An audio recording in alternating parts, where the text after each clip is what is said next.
প্রিয় দর্শক, আসসালামু আলাইকুম। আরিফ ফাস্টফুড ভিলেজের আরও একটা নতুন ভিডিও দেখার জন্য আপনাদের সবাইকে ওয়েলকাম জানাচ্ছি।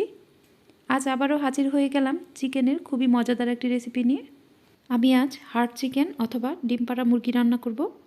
আমরা অনেকেই এই মুরগিটিকে লেয়ার মুরগি হিসেবেও চিনে থাকি। এই মুরগির মাংসটা একটু শক্ত হয়, তবে এটি খেতে কিন্তু খুবই মজার। এই চিকেনটি একটু সময় নিয়ে রান্না করতে হয়, আর এই চিকেনের পারফেক্ট রেসিপি আমি আজ আপনাদের সাথে শেয়ার করব। চলুন দেখে নেওয়া যাক। হার্ড চিকেন রান্না করার জন্য আমি এখানে মাঝারি সাইজের একটা লেয়ার মুরগি নিয়েছি। আমি এখানে চিকেনের স্কিন সহ নিয়েছি। চিকেনটা জবাই করার পর আমি এর পেটের অংশ কেটে ভিতরের নাড়ি ফেলে দিয়েছি। এরপর আমি এটা ফুটন্ত গরম পানিতে ডুবিয়ে এর লোমগুলো পরিষ্কার করে নিয়েছি। চিকেনের লোম ভালোভাবে পরিষ্কার করার পর আমি চিকেনটা আগুনে একটু ঝলসে নিয়েছি। এরপর আমি এটা কেটে ভালোভাবে ধুয়ে নিয়েছি। এই হার্ড চিকেন চামড়া সহ রান্না করলে কিন্তু খুবই ভালো লাগে। তবে আপনারা যারা চামড়া বাদ দিতে চান বাদ দিতে পারেন, তাতেও কিন্তু রেসিপিটা খুব ভালো লাগে। চুলায় একটা প্যান বসিয়ে আমি এখানে দিয়ে দিলাম 1/3 কাপ পরিমাণ সয়াবিন তেল। এরপর আমি এখানে দিয়ে দিলাম 4টি এলাচ, 3টি দারচিনি ও 2টি তেজপাতা। গরম মশলাগুলো একটু ভেজে নেওয়ার পর আমি এখানে দিয়ে দিলাম 1.5 কাপ পরিমাণ পেঁয়াজ কুচি। পেঁয়াজটা যখন এইরকম হালকা ব্রাউন কালার হয়ে যাবে, তখন আমি এখানে দিয়ে দিব বাটা মশলা।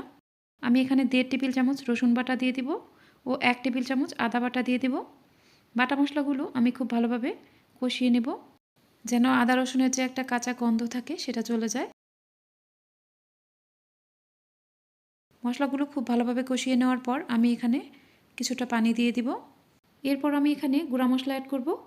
আমি এখানে 1 চা চামচ হলুদের গুঁড়া দিয়ে দিব ও 1.5 টেবিল চামচ মরিচের গুঁড়া দিয়ে দিব। ঝালটা আপনারা নিজেদের টেস্ট অনুযায়ী দিবেন। এরপর দিয়ে দিব 1/2 টেবিল চামচ ধনিয়ার গুঁড়া ও 1/2 টেবিল চামচ জিরার গুঁড়া। গুঁড়া মশলাগুলো আমি সব কিছুর সাথে ভালোভাবে মিশিয়ে নিব। সামান্য পানি দিয়ে আমি মশলাটা ভালোভাবে কষিয়ে নিব। এরপর আমি এখানে দিয়ে দিব স্বাদমতো লবণ।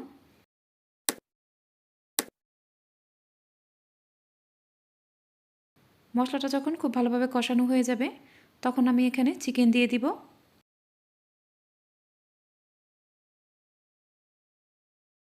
চিকেনটা দেওয়ার পর আমি সব কিছু খুব ভালোভাবে নেড়ে মিশিয়ে নেব।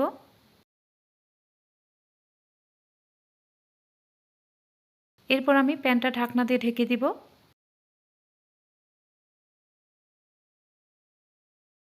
কয়েক মিনিট পর ঢাকনাটা খুলে নিব।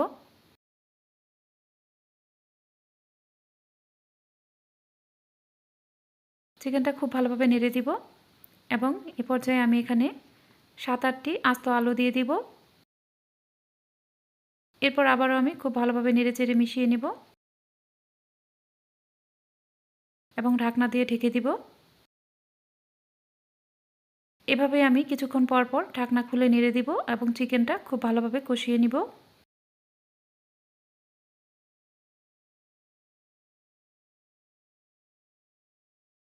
কিছুক্ষণ পর আমি ঢাকনাটা খুলে নিলাম। চিকেন আর আলুটা কিন্তু খুব ভালোভাবে কষানো হয়ে গেছে।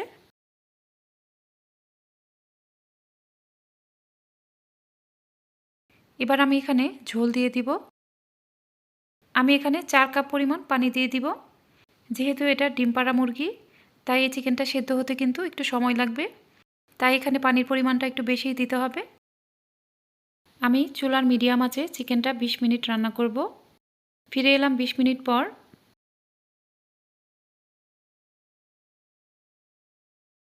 দেখুন চিকেন আর আলুগুলো কিন্তু খুব সুন্দরভাবে সেদ্ধ হয়ে গেছে। এ পর্যায়ে আমি এখানে দিয়ে দিব 5টি আস্ত কাঁচামরিচ। এবার আমি লবণটা চেক করে নিব।